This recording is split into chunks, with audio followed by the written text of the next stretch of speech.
Hello everyone. This is Jennifer Terry and welcome to my channel. In this video, we have another travel update. Okay, so this video is specially for foreign nationals, immediate families of Filipino nationals. Okay, so as we know, they are allowed to enter the Philippines, but they need a visa. So for this video, that's what we're going to focus on. We're going to focus on the visa, the requirements that you need to apply for the visa to enter the Philippines. So what is this visa? This visa is called 9A visa or simply the tourist visa. But your purpose is not touring, it's to be united with your family. Okay, so today we'll focus on the requirements for the 9A visa. So first, let's find out who needs this visa and who doesn't need to apply for one. Okay, so starting July 20, the IATF, the government organization in the Philippines, announced that foreign nationals who are immediate relatives of Filipino citizens shall be required to secure or possess appropriate visas to be allowed entry into the Philippines. So, who are they? So, they are the foreign spouse of Filipino nationals, foreign minor children of Filipino nationals, foreign children with special needs, regardless of age, of Filipino nationals, foreign parents of minor children, and foreign parents of Filipino children with special needs, regardless of age. Okay, so these people need a visa to enter the Philippines. Now, this is worth note taking that the people I have just mentioned, those people who already possess valid visas previously issued by either the Bureau of Immigration or other competent authorities or foreign service posts abroad may need not apply for a new visa. Okay, so if you already have the visa, you don't need to get a new one. The one that you have, okay, will suffice. Okay, that's enough, that's acceptable. Okay, as mentioned by the Bureau of Immigration, you may enter the country without the need to secure an entry visa from your port of origin. So, the one that you have, that's enough. Okay? So, that's enough. Alright, let's go on. Excuse me. So let's go on now to the requirements for a 9A visa issuance. Okay, so if you are an immediate family of a Filipino national that I have just mentioned, if you are on that list, you need this visa, the 9A visa. So what are the requirements? The first one is the original passport photocopy of its data page. So basically your passport. But the passport must be valid for at least 6 months beyond the intended period of stay in the Philippines. Okay? Next we have number 2, duly accomplished non-immigrant visa application form with visa applicant signature. So this form you can download on the website of the Philippines Embassy, or you can request it to the nearest Philippine embassy wherever you are. But it's easy to find online. Perhaps I can show you. This is what it looks like. Okay, so it's just basic information. Mhm. Okay, and you also have to sign an oath with someone who has to sign it. Yeah, you have to sign it. Okay, let's keep going. Number 3, passport size color photograph of the visa applicant taken within the last 3 months, pasted in the designated box in the application form. So with the form that I have just mentioned, the non-immigrant visa form, you need to paste a passport size colored photograph that is taken within the last 3 months. Okay? Number 4, you need to provide proof of financial capacity. Okay, so you need to provide to show that you are able to support yourself while you are in the Philippines. So that may be in the form of cash in the bank or credit cards, um, real estate, assets. Yeah. Next, we have number five. So, with number five, this is talking about proof of relationship with your Filipino family. Okay, so this differs with every category. Like, it's different for the children, it's different for the spouse. So, just for example, proof of marriage or affiliation, a proof of Philippine citizenship of the immediate Filipino relative, for example, a birth certificate, a marriage contract, or a Filipino passport, and also a guarantee letter from your Filipino spouse or parent. So all these requirements, whether you are a child or an adult, is the same.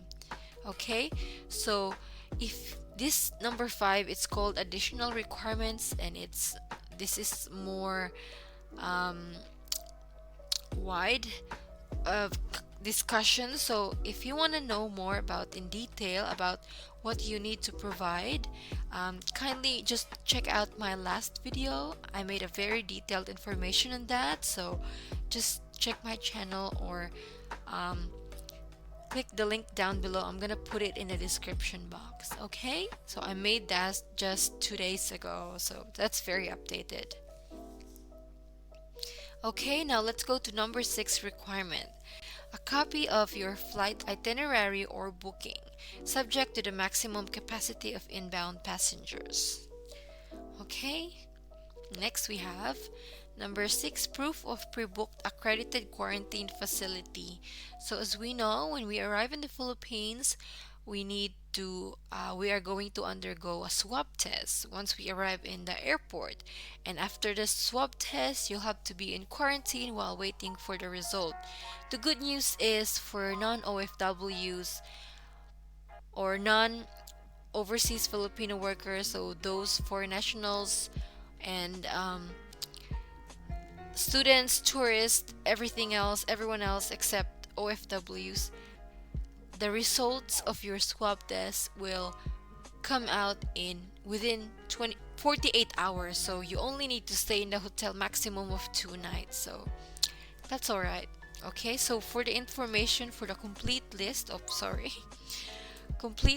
of quarantine facilities accredited by the government of the Philippines, kindly visit this website, quarantine.doh.gov.ph/facilities inspected areas as of July 30. So the latest list was just released July 30.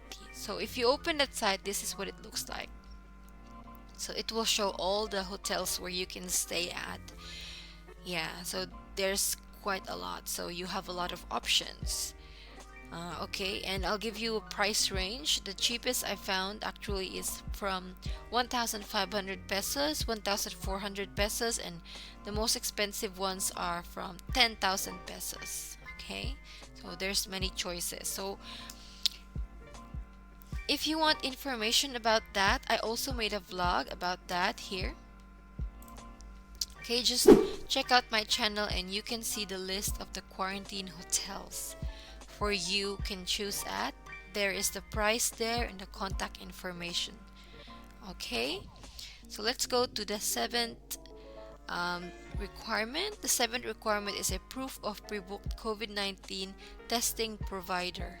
Coordinate with airlines. So since you are a foreign national, you're not an OFW, it means you have to pay for your own COVID test, RT-PCR test, COVID.